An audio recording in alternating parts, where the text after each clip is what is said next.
Sampurasun, bertemu lagi dengan saya Ari Wisnu. Hai. Sedulur, apa yang ada di pikiran kalian jika mendengar kata Arjuna?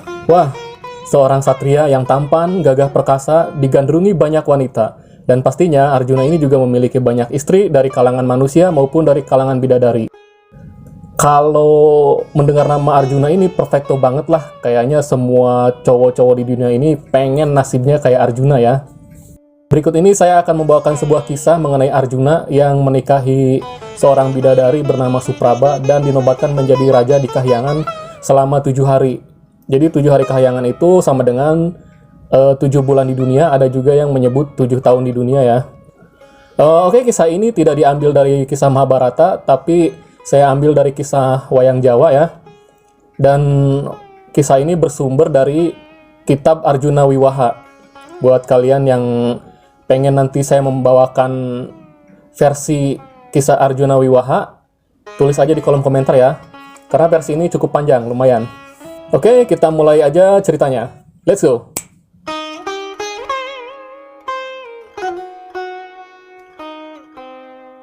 Kisah dimulai dari sebuah kerajaan bernama Manimantaka dengan seorang rajanya bernama Niwata Kawaca.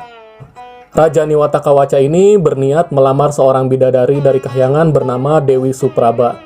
Jadi entahlah di masa lalu atau dalam cerita wayang itu ternyata manusia maupun raksasa bisa melamar dewi atau dewa, itu bisa menikah dengan dewi dan dewa. Oh ya, Niwata Kawaca ini termasuk bangsa Asura ya, bangsa raksasa, bukan bangsa manusia.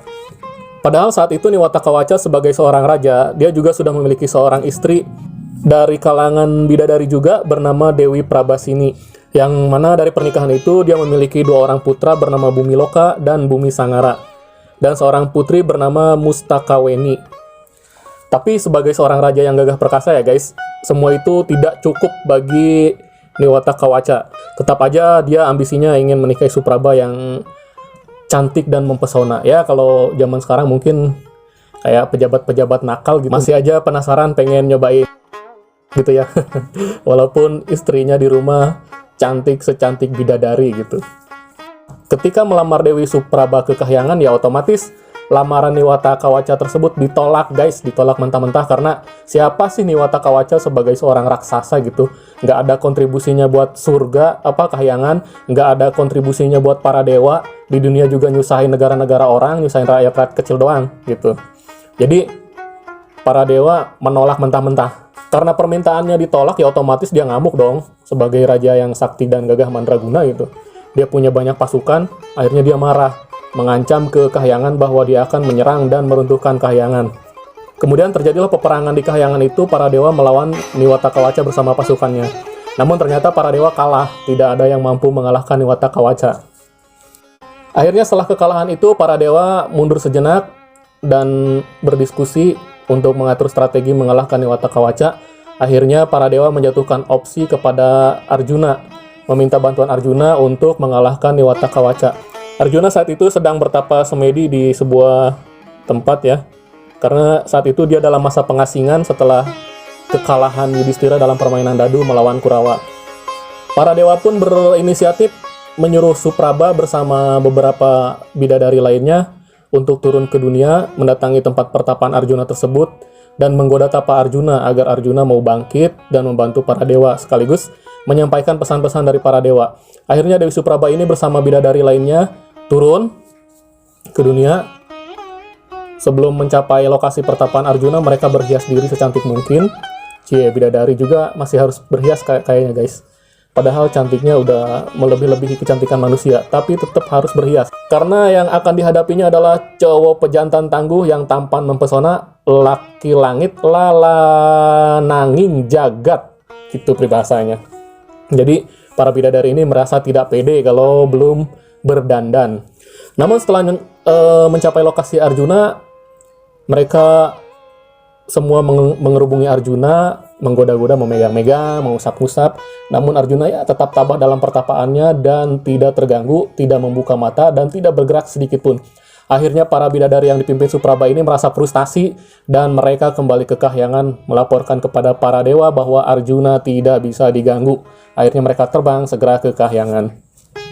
Setelah mendengar laporan dari para bidadari, Batara Guru cukup pusing juga. Akhirnya dia putar akal bagaimana caranya membangkitkan Arjuna ini dari tapaknya. Karena kalau nggak bangun-bangun nanti Kahyangan keburu hancur diserang Niwata Kawaca. Sementara pasukan-pasukan Kahyangan ini menahan Niwata Kawaca di posisi luar. Akhirnya Batara Guru menyamar menjadi seorang pemburu yang bernama Kilatwarna. Jadi Kilatwarna ini konon katanya dari sebuah suku yang disebut suku Kirata. Jadi zaman dulu di India kuno itu ada suku Kirata, pekerjaan mereka sebagai pemburu yang ulung. Batara Guru yang sudah menyamar menjadi Kilatwarna ini turun ke bumi ke pertapaan Arjuna. Dan ketika itu Arjuna sedang bertapa, namun ada babi hutan lewat, merusak tanaman-tanaman sekitarnya, pokoknya berisik banget, rese, mengganggu. Dan Arjuna pun terkejut seketika karena babi itu lewat di dekatnya gitu. Dia tuh terkejut, langsung spontan mengambil panah beserta busurnya, dia tembakan ke babi itu. Namun pada saat yang sama ternyata Kilatwarna alias Batara Guru ini juga sama-sama memanah alias menembak babi tersebut. Dan keduanya menancap secara berbarengan gitu, cep. Dan babi hutan itu tewas seketika. Ketika Arjuna mendekati babi itu, ternyata dia pun kaget, ada panah yang lain juga yang menancap. Dan Kilatwarna pun segera mendekati babi tersebut. Akhirnya mereka saling mengklaim bahwa babi itu dibunuh oleh mereka masing-masing. Arjuna mengklaim bahwa babi itu dibunuh oleh panahnya. Sementara Kilatwarna alias Batara Guru ini juga mengklaim bahwa babi tersebut dibunuh oleh panah yang dia tembakan. Akhirnya mereka ribut, adu bacot, pokoknya debat panas lah kayak politikus-politikus di TV gitu. Terus mereka berkelahi, berantem seru. Nah, ketika Kilatwarna ini dipukul oleh Arjuna, tiba-tiba Kilatwarna ini berubah langsung menjadi Batara Guru. Kemudian Arjuna pun kaget dong, karena yang mendatangi dia adalah Batara Guru, rajanya para dewa gitu kan. Dia langsung sujud, menyembah, dan meminta maaf. Kemudian Batara Guru pun menyampaikan kepada Arjuna bahwa tujuan sebenarnya dari kunjungannya tersebut adalah untuk membangunkan Arjuna dari tapaknya, agar Arjuna mau membantu para dewa yang sedang kesulitan diserang oleh Niwata Kawaca di Kahyangan. Akhirnya Arjuna pun setuju untuk membantu para dewa membunuh Niwata Kawaca. Arjuna pun diberi sebuah panah ajaib oleh Batara Guru yang disebut Kiai Pasopati. Niwata Kawaca yang bertahan di luar tembok Kahyangan semakin marah gitu, karena dia merasa bete. Para dewa udah jelas-jelas kalah berperang melawan dia, tapi Dewi Supraba belum juga diserahkan. Kemudian sekonyong-konyong datanglah Arjuna. Ketika Arjuna mendekatinya, tiba-tiba Niwata Kawaca dengan nekat menusukkan senjatanya yang bernama senjata limpung, sejenis tombak pendek, kepada Arjuna. Namun sebenarnya Arjuna ini nggak terluka oleh senjata tersebut, tapi Arjuna berpura-pura mati sebagai siasat. Dan Niwata Kawaca pun merasa senang karena dia telah berhasil membunuh Arjuna. Kemudian datanglah Dewi Supraba. Jadi Niwata Kawaca ini kan menyerang Kahyangan karena ingin Dewi tersebut. Kemudian Dewi tersebut datang sendiri menyerahkan diri kepada Niwata Kawaca. Sebenarnya ini bentuk siasat juga sih. Dewi Supraba dengan bahasa yang lemah lembut, anggun mempesona, dia mempersembahkan diri kepada Niwata Kawaca dan mengatakan dia rela ikhlas ridho untuk dinikahi Niwata Kawaca. Pokoknya dia ngerayu-ngerayu gitu kan. Lama-lama sambil ngobrol, Niwata Kawaca ini kan udah terlalu euforia ya, karena dia merasa menang gitu. Para dewa kalah, Arjuna telah mati sama dia, dan Supraba pun datang menyerahkan diri gitu untuk diperistri. Akhirnya karena terbawa euforia tersebut, dia kejebak sama omongan Dewi Supraba nih. Kata Dewi Supraba, kenapa Anda Tuan Raja begitu sakti mandraguna gitu, nggak bisa dilawan oleh siapapun. Niwata Kawaca berkata bahwa kesaktiannya itu, apes atau titik kelemahan dari kesaktiannya itu ada di ujung lidahnya dia gitu. Akhirnya Dewi Supraba pun masih merayu-rayu gitu dengan omongan-omongan yang manis. Mereka pun ngobrol, pokoknya lepas, sampai Niwata Kawaca tuh tertawa terbahak-bahak. Tidak disangka ternyata Arjuna yang pura-pura mati di bawah itu tiba-tiba menembakkan panah langsung dan menembus ke ujung lidahnya Niwata Kawaca. Akhirnya disitulah Niwata Kawaca tewas seketika.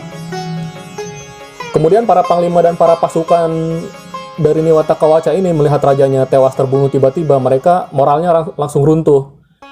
Kemudian mereka dalam peperangan itu runtuh dan kalah oleh para dewa. Akhirnya mereka lari kembali ke kerajaan Manimantaka. Nah, sebagai hadiah atau reward karena Arjuna telah berhasil membunuh Niwata Kawaca dan mengamankan Kahyangan dari serangan raja tersebut, akhirnya Arjuna diberi hadiah oleh Batara Guru untuk menjadi raja di Kahyangan selama 7 hari, atau kalau di dunia itu selama 7 bulan. Ada juga versi yang menyatakan bahwa waktu di dunia itu seperti 7 tahun. Jadi Arjuna itu bertapa di hutan selama 12 tahun itu nggak kerasa karena 7 tahunnya dia di kahyangan. Kemudian Arjuna dinobatkan menjadi raja dan diberi sebuah istana. Di istana itu Arjuna dinikahkan dengan 7 bidadari. Yang pertama tentunya Supraba, bidadari yang paling cantik di seluruh kahyangan. Yang kedua adalah Tilotama atau Wilotama, dan yang 5 berikutnya tidak disebutkan namanya. Mereka dinikahkan satu persatu dengan Arjuna, dan setiap malam mereka datang bergantian ke kamar Arjuna. Wah, gila kan guys, rewardnya keren banget, anjir. Siapa sih yang nggak pengen jadi Arjuna? Ngimpi sana, ngayal sana, ayo. Oke guys, sekian dulu cerita dari saya mengenai kisah Arjuna dan Dewi Supraba ini. Jadi apa pelajaran yang bisa diambil? Kita itu harus berjuang dengan sungguh-sungguh agar suatu saat kita berhasil dan mendapatkan reward yang sangat amazing gitu kan. Oke guys, terima kasih telah menonton. Pun sapun tabe pun rahayu.